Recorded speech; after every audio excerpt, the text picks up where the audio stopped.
ఆంధ్రప్రదేశ్ కు పెట్టుబడుల లక్ష్యంగా సీఎం చంద్రబాబు సింగపూర్ లో పర్యటిస్తున్నారు. ఇవాల్టి నుంచి ఆయన 5 రోజుల పాటు సింగపూర్ లో బిజీగా గడపనున్నారు. సింగపూర్ ప్రాజెక్టులు, పోర్టులు, ఇతర ప్రదేశాలను సందర్శిస్తారు. ప్రముఖ సంస్థల ప్రతినిధులు, పారిశ్రామికవేత్తలతో వరుసగా సమావేశం కానున్నారు.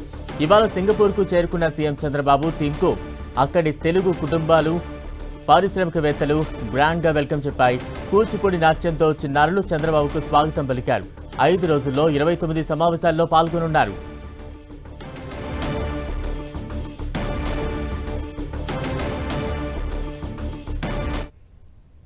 ఏపీ సీఎం చంద్రబాబు బృందం సింగపూర్ పర్యటనకు సంబంధించి మరింత అప్డేట్స్ అందించేందుకు మా ప్రతినిధి రవిచంద్ సిద్ధంగా ఉన్నారు. రవిచంద్,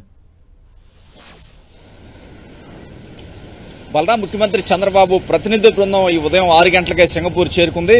అక్కడ వెళ్ళగానే చంద్రబాబు అయితే తన వర్క్ నైతే ప్రారంభించారని చెప్పుకోవచ్చు. తెలుగు ప్రజలు అందరూ కూడా అక్కడ సింగపూర్ లో ఉన్న తెలుగు ప్రజానీకం కావచ్చు, అదేవిధంగా పలువురు ఎన్ఆర్ఐలు కూడా ఎయిర్పోర్ట్ కు వచ్చి చంద్రబాబుకి ఘన స్వాగతం పలికారు. నారా లోకేష్ కూడా ఘన స్వాగతం పలికారు. వెంటనే చంద్రబాబు కూడా ఏదైతే భారత ఎంబసీకి సంబంధించిన ఎవరైతే రాయబారి ఉన్నారో రాయబారితో కూడా సమావేశం అయ్యారు. ప్రస్తుతం భారత రాయబారితో అక్కడ సమావేశం జరుగుతుంది. ఆంధ్రప్రదేశ్ లో పెట్టుబడులకు అనుకూలంగా ఉన్న వ్యవహారాలకు సంబంధించి కూడా ఆ రాయబారికి ఎక్స్ప్లెయిన్ చేస్తూ ఉన్నారు. అయితే అక్కడ సింగపూర్ ప్రభుత్వం, సింగపూర్ దేశంలో జరుగుతున్న అభివృద్ధి కార్యక్రమాలను కూడా ఆ చంద్రబాబు వారు వివరిస్తూ ఉన్నారు. ఎందుకంటే ఏ రంగాల్లో ఆంధ్రప్రదేశ్ లో పెట్టుబడి పెట్టే అవకాశం ఉంది, సింగపూర్ లో అధునాతన విధానాల గురించి కూడా చంద్రబాబు అక్కడ అడిగి తెలుసుకుంటున్నారు. మరి కాసేపట్లోనే అక్కడ జురాంగ్ అనే సంస్థతో కూడా ఆ పారిశ్రామికవేత్తలతో కూడా సమావేశం అవుతారు. ఏదైతే ఇతర పారిశ్రామికవేత్తలతో సమావేశం ముగిసిన తర్వాత, 2 సంస్థలతో ముగిసిన తర్వాత ఏదైతే భారత కీలకంగా అయితే ఒకటి చేస్తూ ఉంది, diaspora from south east Asia అనే ఒక కార్యక్రమాన్ని నిర్వహించబోతున్నారు.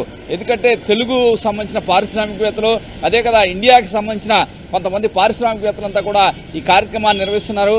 మధ్యాహ్నం 2 గంటల నుంచి కూడా సాయంత్రం 6 గంటలకు కూడా ఇక్కడ ఒక కీలకమైన సమావేశం జరగబోతుంది.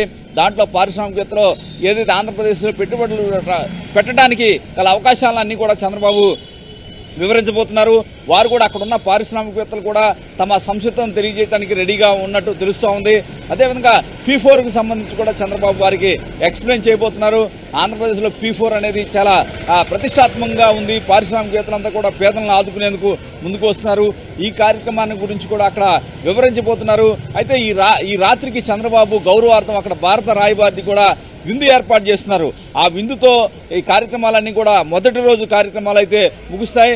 అయితే ఇప్పుడు జరుగుతున్న సమావేశంలో చూసుకుంటే కనుక ఏదైతే ఇక్కడ ఎవర్ సెండాయ్ అనే కంపెనీతో చంద్రబాబు చర్చించబోతున్నారు. సుర్పా జురాంగ్ అనే సంస్థతో కూడా చంద్రబాబు ఎమ్మటే మరి కాసేపట్లో చర్చించబోతున్నారు. ఎందుకంటే సింగపూర్ ప్రభుత్వం అంతకుముందు ఆంధ్రప్రదేశ్ రాజధానికి సంబంధించి పూర్తి సహాయ సహకారాలు అందించింది. కానీ గత ప్రభుత్వ హయాంలో సింగపూర్ ప్రభుత్వం మీద కొన్ని అపవాదులు వేసి వారిని వెళ్లే విధంగా చేశారని చెప్పి చంద్రబాబు చెబుతున్నారు. ఈ నేపథ్యంలో సింగపూర్ లో భారత రాయబారితో జరుగుతున్న చర్చల సందర్భంగా కూడా ఈ అంశం చంద్రబాబు లేవనెత్తడం జరిగింది.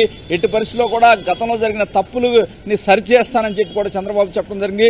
సింగపూర్ భాగస్వామ్యంతో ఆంధ్రప్రదేశ్ లో పెట్టుబడులు తీసుకొచ్చేందుకు ప్రయత్నం చేస్తానని కూడా చంద్రబాబు చెప్తూ ఉన్నారు. ఎందుకంటే గతంలో ఆంధ్రప్రదేశ్ రాజధాని విషయంలో కొంత సింగపూర్ సంస్థ పూర్తి సహాయ సహకారాలు అందించింది. కానీ ప్రస్తుతానికైతే రాజధాని వ్యవహారాల్లో సింగపూర్ ప్రభుత్వం జోక్యం చేసుకునే అవకాశం లేదు. కానీ పెట్టుబడుల విషయంలో మాత్రం ఆంధ్రప్రదేశ్ ప్రభుత్వానికి పూర్తిగా సహకరిస్తామని సింగపూర్ హామీ ఇచ్చింది. ఏదైనా చంద్రబాబు 5 రోజుల పర్యటనలో మొత్తం 27 సమావేశాల్లో పాల్గొనబోతున్నారు. ఈ రోజు రాత్రికి భారత రాయబారి ఇచ్చే విందుకి చంద్రబాబు బృందం హాజరవబోతుంది. Right, thank you Ravichand.